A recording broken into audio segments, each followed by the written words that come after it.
Está preparado?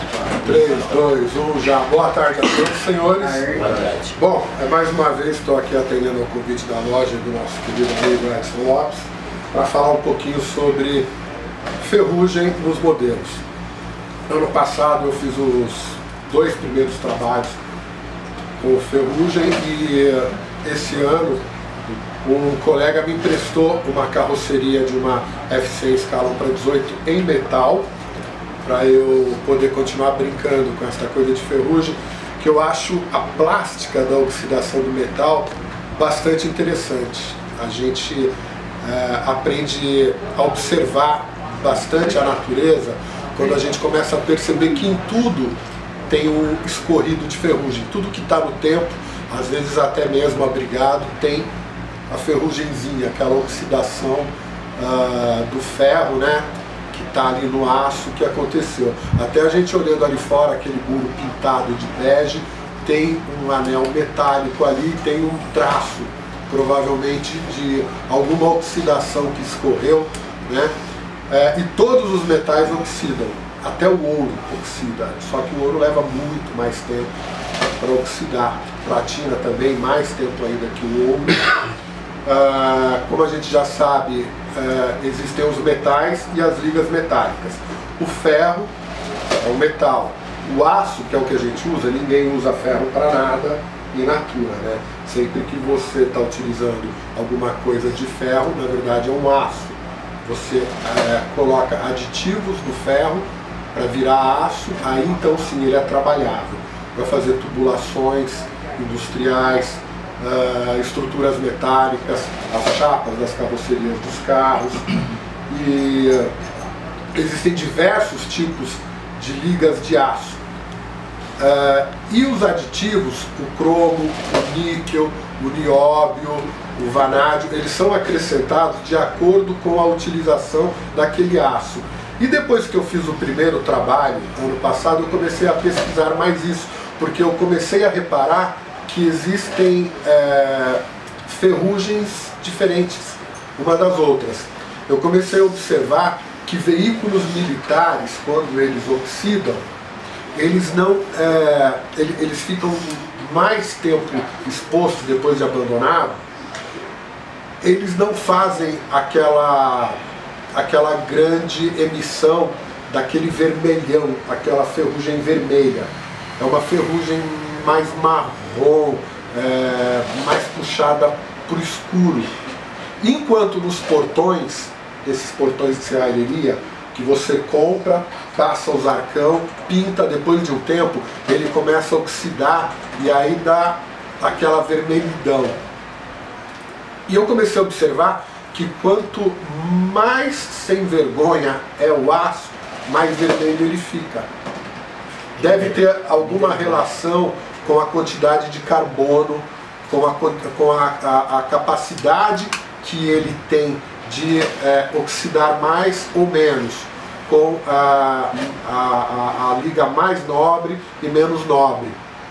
E a gente percebe isso em automóveis também. Quando a gente procura, eu gosto muito de fuçar fotos no Google, quando a gente começa a procurar algumas fotos dos junkyards nos Estados Unidos, com aqueles carros antigos, abandonados, né?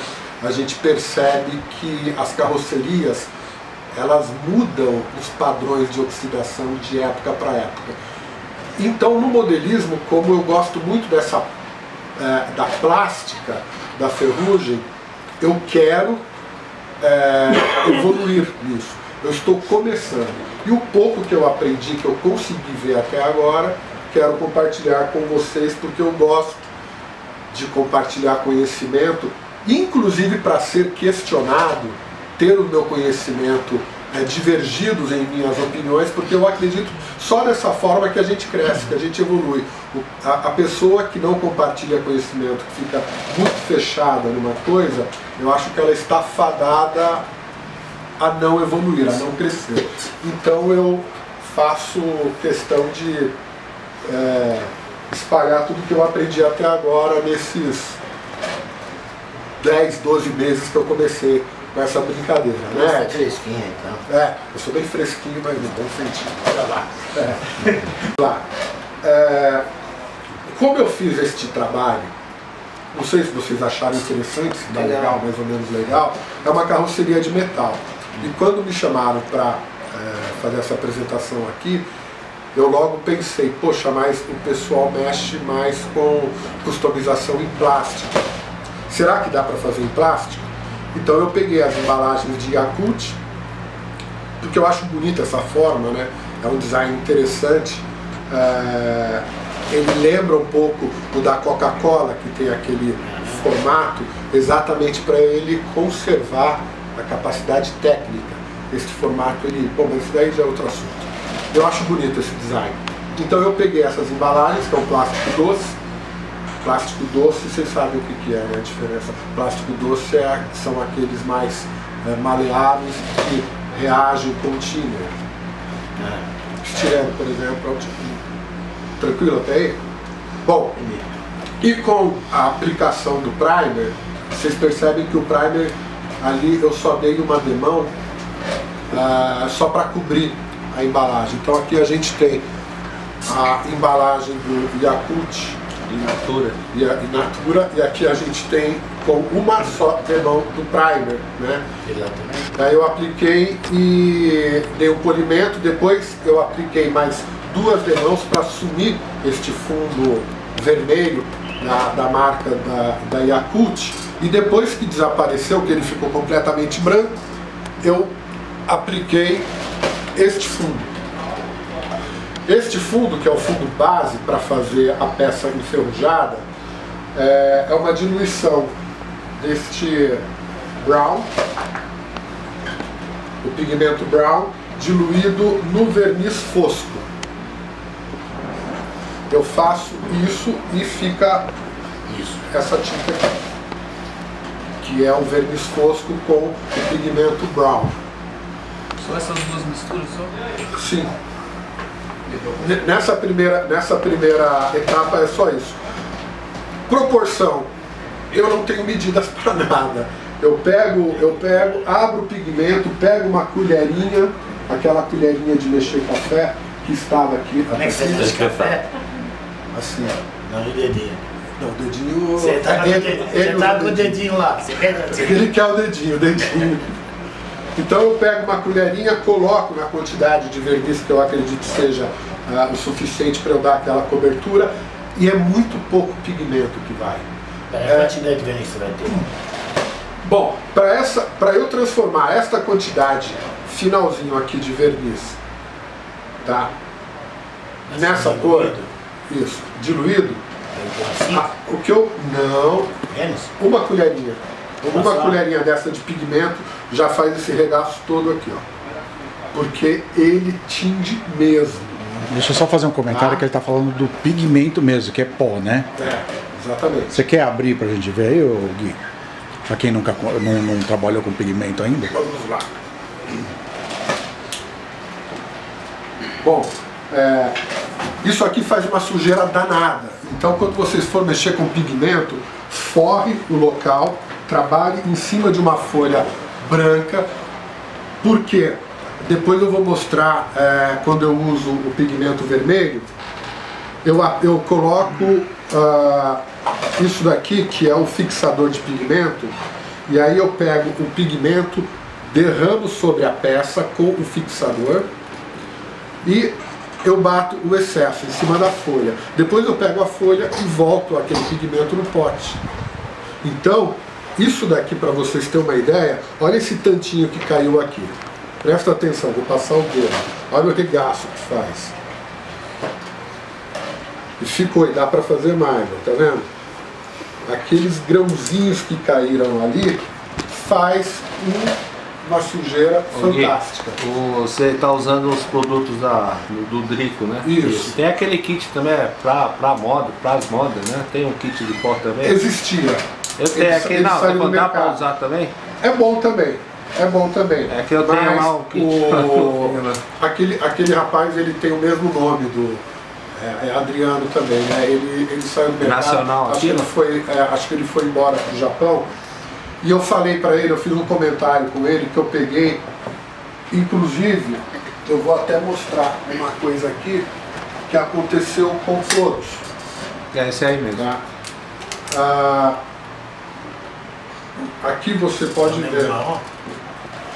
Eles são praticamente o mesmo, mas o dry color ele é bem fino e o outro ele em pedra. Ele tem uma dificuldade maior de se fazer a mistura.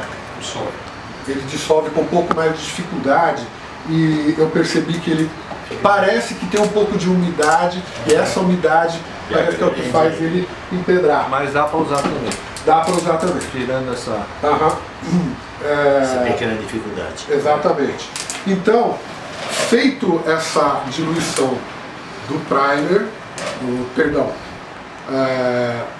do pigmento no verniz, você tem a tinta. Ou seja, pigmento mais verniz, você tem a cor de fundo e aplicado com aerógrafo vai ficar este marrom aqui.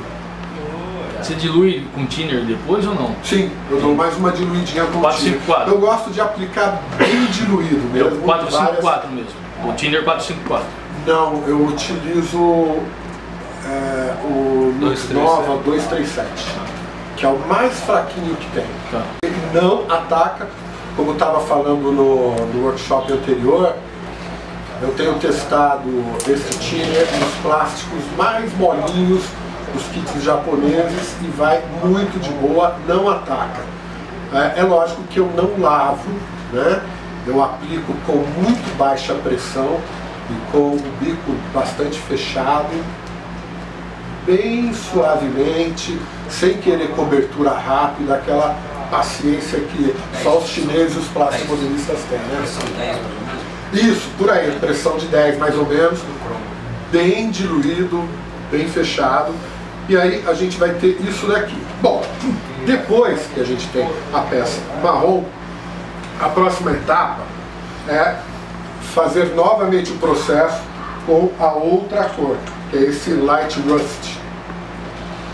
E além do Light Rust, depois a gente vai ter esse Red Oxide, que é o óxido vermelho, e esse óxido amarelo, Yellow Oxide. E aí nessas próximas etapas, a gente não cobre tudo, a gente vem fazendo uns spots, né? Você vem fazendo umas manchas. Se você observar o capô da caminhonete e as portas, você vai perceber que tem essas manchas na ferrugem. Não existe nenhuma chapa enferrujada que ela tenha uma cor homogênea, isso não existe. Tudo que tem aço, que está oxidado, processo de oxidação, aquilo ali tem sempre textura. Nunca você tem nada, nenhuma superfície homogênea em cor. Então você precisa fazer esse monte de manchas, tá vendo? O Pantaroto é craque nisso, porque ele já faz uns dioramas que ele trabalha muito bem as texturas das cores e tal. E aí depois daquela etapa, eu avanço um pouco mais, coloco um pouco mais de vermelho e amarelo, e depois eles dão uma certa homogeneizada, porque eu aplico o verniz. Eu aplico o verniz antes de passar para a próxima etapa. Verniz brilhante. Verniz brilhante. Eu uso uma laca automotiva que é para proteger o que vai acontecer em seguida, que é o mascaramento. Então, aqui se vocês observar, tem várias manchas. Pode ir passando aí, por gentileza. Tem várias manchas que são as cores marrom, avermelhado, vermelho amarronzado, amarelo para o laranja. São ali não tem posição. Manchas sutis. Você aplica uma do lado da outra ou a posição não, variável? É aleatório. Você pode aplicar chutando o gato, falando com a mulher. Tem que ser aleatório. Não existe forma definitiva, entendeu? Você pode falar até com a sogra enquanto está aplicando. Se der uma escorridinha depois você... Tudo bem. Não tem problema, entendeu? Não pode ter nada homogêneo. E isso que eu acho bonito na oxidação. Essa plástica de não ter nada... É uma coisa muito fractal, né? Uma coisa assim bastante dispersa. Foge daquela coisa de você seguir uma receita, fazer tudo certinho, agora você aplica assim e tal, não sei o quê. Você pode até fazer com a mão esquerda para ficar mais menos regular, né? Você faz até com a mão esquerda um pouco. Bom, você aplica o verniz brilhante para proteger a próxima etapa. Alguma dúvida até agora, Eu ia pessoal? perguntar, esse verniz aí é a terceira etapa, é isso? A quarta etapa é a última, que aí você vai vir com o vermelho e o amarelo? Não, ainda vai. Depois que faz o mascaramento, que é uma das partes mais importantes, é fazer o mascaramento. Depois que você faz o mascaramento, aí que começa as partes de arte. A parte que você vai utilizar pincel, tinta óleo. O Gui, nessa fase aí, a pintura tem que ser lisinha ou pode ter overspray, essas coisas? Aí você falou que não é uma depende, superfície. Mas depende, olha Você vai só. fazer isso no próximo ano, beleza? Desculpa aí. Tá pintando, você vai, por que for, você quer fazer algumas coisas, e no caso dessa aí, você vai aplicar isso como? Na aerógrafo? Sim, E pra que vai precisar? a gente vai chegar lá.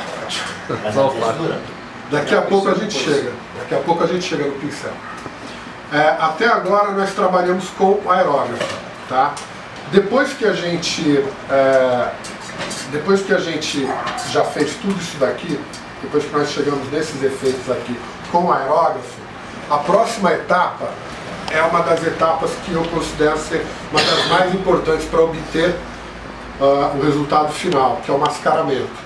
Se vocês observar aqui, vocês vão perceber que tem coisinhas que estão brilhando aqui. O que é isso?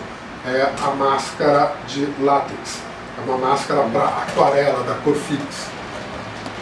Essa máscara, ela vai proteger tudo que a gente quer que depois no final fique aparente como que arrancou toda a tinta, o capô da caminhonete, por exemplo, boa parte da porta, este monte de falhas na pintura, que a oxidação ela começa dentro, debaixo da tinta, e aí ela começa a expandir, ela forma gases, ela começa a expandir e arranca a tinta.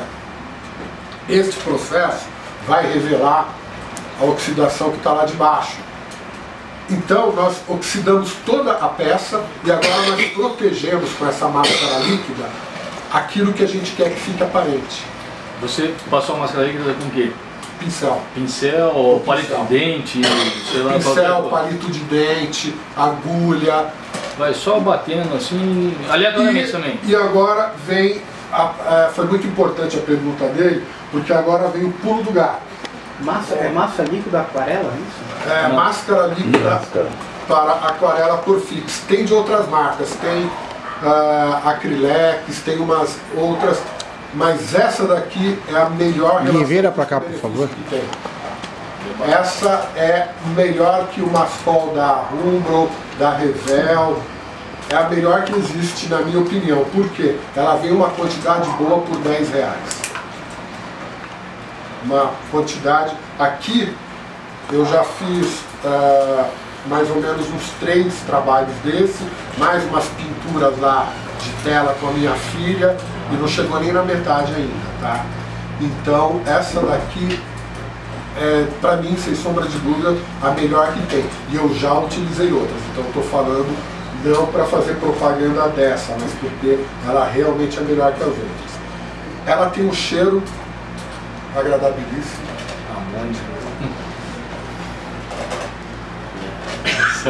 Ela tem cheiro de amônia. Você pensou que aí ele passa. Eu gostaria que vocês prestassem atenção no que eu vou fazer agora, porque é muito importante. Vocês precisam pegar um pincel, de preferência um pincel que tenha cerdas duras, tá? Um pincel pequeno. Porque este pincel, um pincel chato de cerdas duras, é o que vai garantir este monte de pontinhos que você tem para você não precisar passar 3 dias. Então o que você faz? Vamos lá, vamos pegar